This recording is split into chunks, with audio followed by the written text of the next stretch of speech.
Evening. It's been a while, but these have been a bit far in between. I know, but I have now found out that I'm actually going to be moving out at the end of this month, which is April, to my brand new flat. So this possibly could be the last video I ever do in this flat.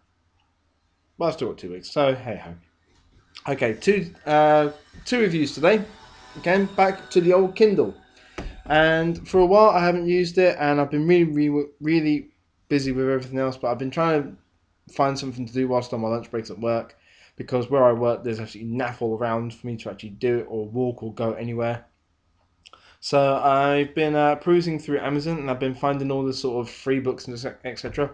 And I've come across 6 so far, and I've read 2 of them. I'm currently reading the third one, which I got from my brother. But today's review is going to be on Bigfoot and Santa Get Trashed in Vegas by J.K. Jackson, and then The Goddess of Nothing in Particular by Richard Meyer. So I'll start with Bigfoot. Bigfoot, Santa, the Easter Bunny, and the Tooth Fairy end up going to Las Vegas, and basically it's the Hangover, but with the usual sort of holiday type people. So, for instance, in this, but with a massive twist. So, for instance, the Easter Bunny is actually a drugs runner for this bloke who is just a complete nut job, and Santa is currently trying not to get divorced from his wife because he's got anger management issues and he likes to beat people up, and it turns out he's gay. Um, the Bigfoot. Some of the descriptions in this are actually very twisted, and you'll see why in a minute. Bigfoot got found out, and he's now pretty much just a celeb. And then the Tooth Fairy is actually a midget who looks like Danny DeVito apparently, who just goes off and gets drunk and is about as useful as a sack of hammers. So I'll give you a real quick bit from it. Okay, so I should point out, like I said, it's like The Hangover. So they go to Vegas because I think it's the Easter Bunny who's getting married. Yeah, it's the Easter Bunny who's getting married, and they all do this drink that the Tooth Fairy comes up with. I can't remember, but basically it's got pretty much anything and everything in it. So I'm going to read you a quick paragraph. Um, well, this is actually the end paragraph, so this will pretty much sum it up. As the foursome lay there lying As the foursome lie there in the hot desert sound, coughing up blood, the Tooth Fairy raises his head and says, "Man, what a crazy ass time we had, huh, fellas? We ought to hang out more like this more often. How about next weekend?" Santa, Bigfoot, and the Easter Bunny slowly get to their feet, hover over the Tooth Fairy, who is still flat on his back, unable to get up. The Tooth Fairy fearfully stammers, "What are you guys doing?" Punching his right fist into his left palm, Santa growls, "Now it's time for us to get some retribution." Cracking his knuckles, the Easter Bunny says, "Payback's a bitch, Tooth Fairy. Payback's a bitch." And with that, Santa, the Easter Bunny, and Bigfoot start beating the holy crap out of the Tooth Fairy. Afterwards, the fairy tale gang live happily ever after, except the Tooth Fairy, who ended up losing his spleen during the beatdown.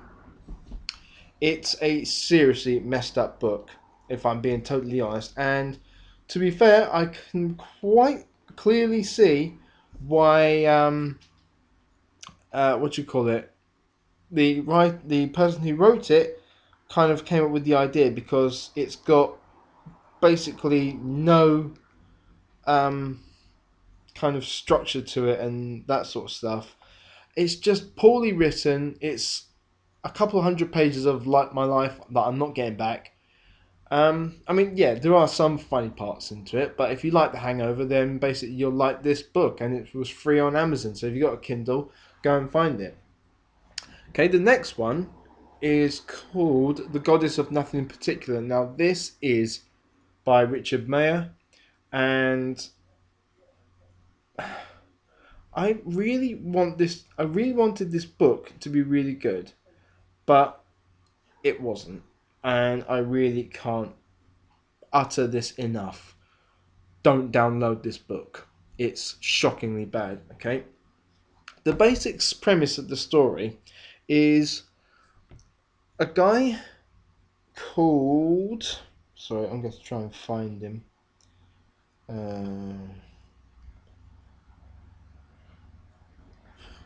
Right. Jump cut.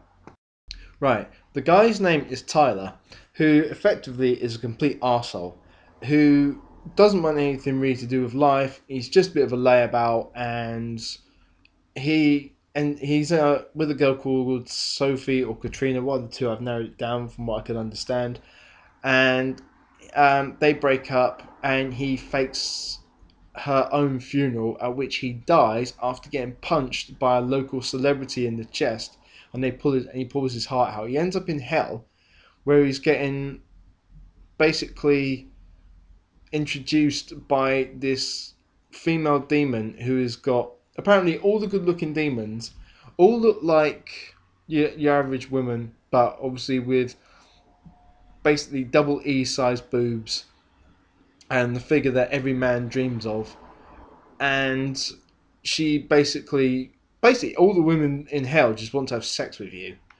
So he then ends up getting cursed with having a constant semi, which he will never get any relief from.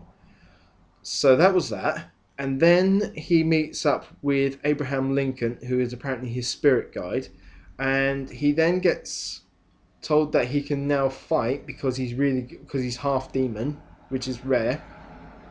So he ends up going to do all these fights with his trainer, who actually turns out to be yet another hot demon. You have to excuse me, I've got the window open.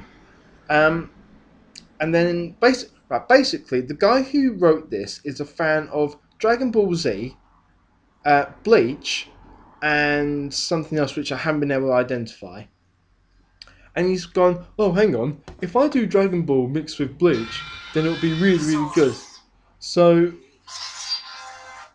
yeah, so just little bits like that, and then suddenly he ends up back on Earth for a while, and then he's kind of like, hang on, there's me over in that cake shop, which is run by me, and I'm doing really well. And it turns out that the goddess of nothing in particular wanted to get pregnant, so she got this bloke, just a random person, and then got him to get her up the duff, so that she could have a baby. And in the very end, oh, sorry, jump cut again.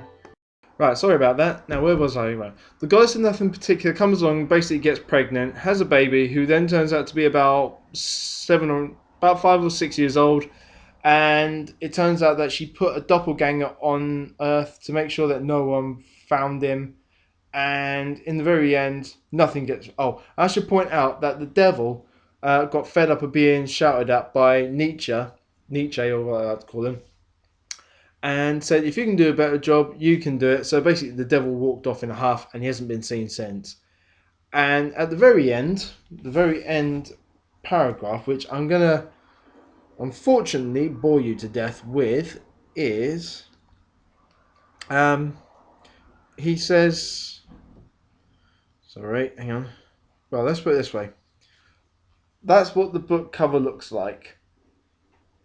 Okay, and this is the bright spark. His name is Richard Maximum Tacklord Meyer. Is professionally awesome. He is the webmaster of tacklord.com, and this is his first book. That's the sorry sod who made this book. And this is the final bit. It says, what I meant, Discord shrugged. What I meant was, we can have the stars work without the company and their crew. Most of the job focuses on the women, despite most of the crew being male. So why not just let the couple of women do the production themselves? So what, you want them to go into amateur porn? No, socialised porn. It makes sense. Why would the porn star want a manager to profit from their sex? It's basically a pimp. It's stupid managers don't do anything you can't. Imagine it, the porn stars could start a new communist movement. I wonder how China will react. Apathetic, maybe? Only one way to find out. Actually, there are several, but only one way for mortals to find out that doesn't involve really freaky sci-fi stuff. I had a feeling this job was probably going to end up with me dying several times, but who cares? Your deaths are infinite, but you only live once. Don't buy this book. It's rubbish. Enough said. Now I'm gonna go and get ready because my wife is on her way home from Cardiff and all that sort of stuff. So I'm gonna go do some husbandly duties and tidy up because I haven't done that for a while. So if I don't get a chance to do any more videos, basically this is what my flat front room looked like. I know I'm going a bit too quick, but yeah, there you go. So that's what my flat looked like. I might, if I get a chance, I might do a video of my flat so you can all see it in its splendor and glory. So I will see you later, and hopefully one more video here. Bye.